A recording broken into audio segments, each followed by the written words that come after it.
semi-rants, it's the Banana Girl here. Just got back from a ride, did a 40k loop, feel fantastic, and I was thinking about this obscure Facebook page yesterday, this post that this page put up, and it was about fruit making you fat.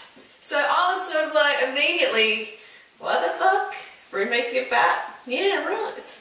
Fruit makes you fat, yeah, which is just total rubbish. And, you know, as a protest, I'm going to do this video with my shirt up because I want to show how fat I am. Eating all this fruit after 6 years on this lifestyle, eating all the fruit I care for, eating more fruit than any female in the world. I'm pretty confident of that over the last 6 years. And look how fat I am. Getting pretty obese, right? By that person's rationale, that page, I should be obese. So they were putting reasons why that you may not be losing weight. And they were rubbish. You know, they were pointing towards carbohydrates and fruit, saying they were making people fat. They are stopping you losing weight. Nah, that is total misinformation, and I'm going to counter it today.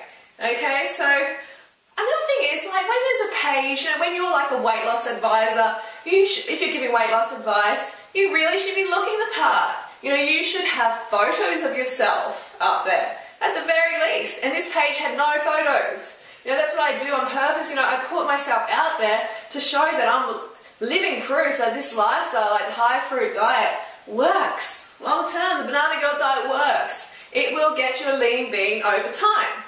So that is an important thing. But number one is, the number one reason why you're not losing weight, as far as I'm concerned, as far as my research has shown on thousands of people, is that you're not eating enough carbohydrates. You're not eating enough fruit. You're eating too many fat calories. Fat calories. Okay, they're the ones that make you fat. Over time, they will make you fat, no doubt about it.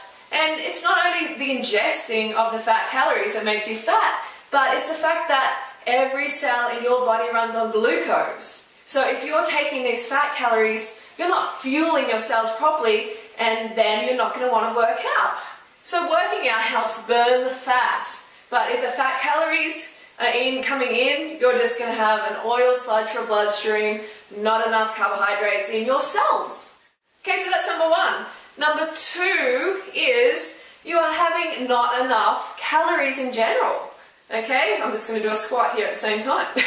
You're not having enough calories in general. So if you're not eating enough plant foods, you know, if you're eating it raw or cooked or whatever, doesn't matter. You know, like if you're following the Banana Girl diet or high carb raw vegan, high carb cooked vegan, then you need to eat enough calories just to get that satiation to, you know, teach your brain, to teach your body not to be a fat storer anymore. I mean, how long has your body been a fat storer for? How long have you taught it the wrong way to live? You know, by restricting your calories, by taking drugs, by drinking coffee, all these things that lead to, you know, this mistrust from our brain. So you need to rewire it. You need to eat abundantly every time. Long-term calorie restriction for weight loss, forget it. It's just going to turn you into a freaking nut job. Okay, you want to get away from that. You want to feel fantastic every time you eat. You don't want to restrict your calories. Trust me, been there, done that. Just get out of it as soon as you can, and today's the day. So number three is intensity. You need to inject some intensity into your day. You need to mobilize the fat. You need to mobilize this fat stores. If you don't mobilize them, then they're just going to be sitting around. You know, it's good to follow this lifestyle, but this lifestyle also includes injecting some intensity into your week. You know, a couple of your workout routines should be, well, you're pushing it. You know, you push it a little bit. Don't just like, oh yes, tra-la-la-la-la. No. We don't want tra-la-la. We want some intensity a couple of times a week. That's seriously going to get those fat stores that have been sitting around for years and put them into your, you know, bloodstream for removal. Your lymphatic system needs that pumping. Okay, so pump it, pump it, pump it. All right, and how do you do that? You get enough carb calories for a start. Get enough water, get enough sleep. Important. Okay, next one is medication. I was thinking about this one. You know, these are off the top of my head right now, but medication is just really one that's going to hold water on your weight, on your body. So you're going to look fatter. So you're going to be holding that fluid because your body is trying to cushion itself against this toxic product that you're putting in. Okay, and it's also diluting the pollution that is created by the medication. You may not be fat at all, but you've got fluid hanging around. Alright, the next one is if you're coming from a lifestyle where you've abused yourself. Like most people, you've eaten the wrong food, you've calorie restricted, you've taken drugs, medication, whatever. If you're coming from even a little bit of that, there has to be a period of healing. You need to heal, okay? You need to be patient with your body while it heals, because it will take a little bit of time. But you're going to get there.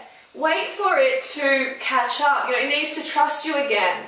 Eat abundantly until that happens. Stay on this lifestyle, stay on a plant food lifestyle long enough to reap the benefits. Alright? So, that's basically it.